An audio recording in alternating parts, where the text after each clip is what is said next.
Okay, guys, you want a little bit of hopium? Maybe. You want a little treat? A little smidgen? A little treat? You want that? Okay. Maybe you've heard of this, but look, I want to be clear right off the bat. This has not been confirmed. A small research team in Korea has potentially found a way to construct reliably room temperature ambient pressure superconductors. Now, I know that sounds a bit brainy, but if that turns out to be true, it would probably be the greatest scientific discovery of our lifetimes and one of the greatest in human history, at least in terms of impact. Again, I want to be clear. One team has reported this. Right now, as we speak, scientists around the globe are racing to replicate their conclusions. So take all of this with a grain of salt. But it would be amazing. What that do? So, pardon my lack of scientific knowledge. If you know more than me, then don't email me. I don't care. You guys never learn this.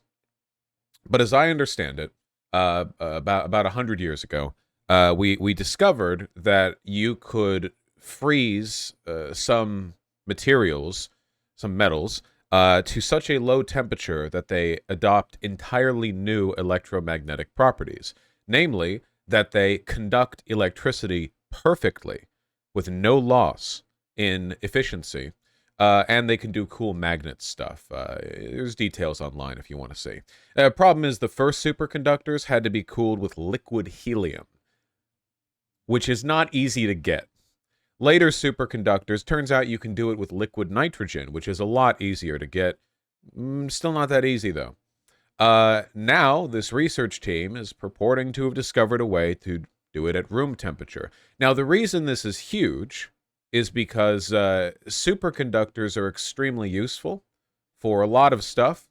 It's just difficult to maintain their operational efficiency because you have to keep cycling through liquid nitrogen to keep them working properly. Uh, Basically, they would be a perfect battery. See, how batteries work right now is basically you have chemicals that encourage the electrons to sit in one place, and then with the right stimulation, they sit in a different place and race through a wire. Great. But with a superconductor, which has 100% electrical efficiency when it comes to transferring electrons, if you wanted a battery, you could just run energy into the circuit and take it out when you need it. You know what I mean?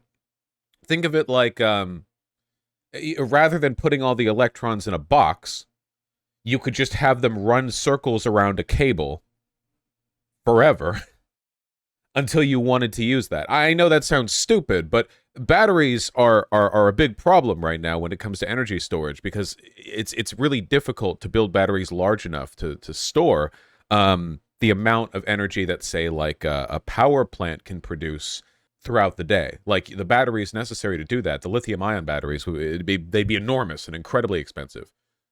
But if you could do all of this with a superconductor that could be operated at room temperature, you could just not have to worry about that. Look, I'm sorry, I'm not an expert on the science, but let me try to reframe this a little bit. If room temperature superconductors were a thing, it would solve the energy crisis. It would usher in a new era of human technological development. It would be unimaginably expansive. It's impossible to describe the extent to which it would change human society. Truly unimaginable. It would usher in a new era of green energy as the objectively preferable mode of powering society. It would be incredible. Could it solve climate change? Yeah. No, yeah, legitimately, yeah. Because the big issue right now with green energy is that wind and solar can't produce consistent levels of energy production. If we had room temperature superconductors, then energy could simply be stored in them, therefore allowing energy distribution to be spread out across 24 hours rather than only the times during which wind is blowing and the sun is shining. It would be incredibly important. Wouldn't it get patented and gatekept or something capitalistic like that? No. The underlying physical technology of a room temperature superconductor is not something that can be trademarked under U.S. law. Specific technology using it can be, but the underlying physical properties of those materials would not be that would not be doable. Multiple articles are saying there is a looming retraction. Yes, a lot of people are skeptical, and so am I. Personally, I don't think this is going to happen. Like I said, take it all with a grain of salt. But if it does end up happening, wouldn't that be cool? They retracted the paper? Nope. This is a different paper. This paper was published in 2021. This was the last time that a researcher said they had found a way to produce room temperature superconductors. That paper was retracted. This paper only just came out. It hasn't even gone through the peer review process yet. It will be determined to be bullshit or not pretty soon, don't you worry. But this is a different paper. The retraction has not happened yet. Maybe it will still happen.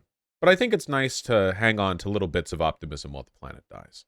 Quote, all evidence and explanation lead that LK-99 is the first room temperature and ambient pressure superconductor. The LK-99 has many possibilities for various applications, such as magnet, motor, cable, levitation train, power cable, qubit for a quantum computer. Quantum computers rely on the precision of quantum particles moving in predictable ways, which requires low temperatures because high temperatures... The high temperature basically just means high molecular agitation. So you need very low temperatures for predictable behavior in a quantum computer. Functionally, room temperature superconductors would allow for quantum computers to operate without enormous industrial equipment, which means they could potentially be used in the home. What is a quantum computer? That's a great question. It's very complicated. I don't really know. It uses particles. It uses particles and magic, okay? You don't need to worry about it. It's fine. Okay, my attitude on quantum computers is, what's that mean? Babe, what are quantum computers? Don't worry about it, kitten. Okay. Yay. That's me, all right? I'm yaying. We believe our new development will be a brand new historical event that opens a new era for humankind, the researchers wrote in the paper. The reason for superconductors' lack of electrical resistance is to be found in the electron's behavior. Just to be clear again, I really don't think this is going to pan out, but if it does, these guys are getting like the double Nobel Peace Prize. When the material achieves superconductivity, its electrons overcome their repulsion and pair up, flowing freely without loss of energy. The team argues this is happening in LK-99 because of the stress caused by the copper atoms on the lead, which is not relieved by the structural uniqueness of the material. We'll see. I doubt it, but we'll see. Vosh, I don't like this optimism built on a thing that's almost certainly going to prove not true. Well, I find it interesting. And also, come on. Not the easiest environment to keep people's moods up in, you know. Every day I wake up to 16 more headlines about how the world is dying faster than the pessimists predicted it would. Let's just settle on the conclusion that superconductors are really cool. Do we have that? They are really cool. The first time I saw a superconductor was, it was in the Nile Red video where he made one. Pardon the noise for a moment.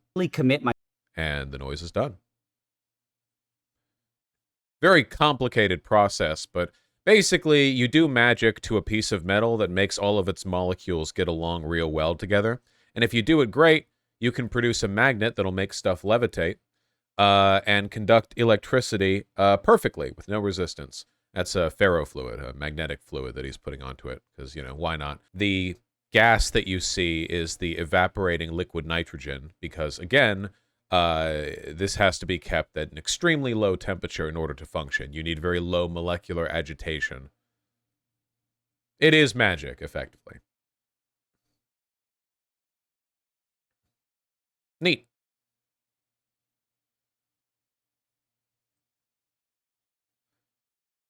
Love Nile Red.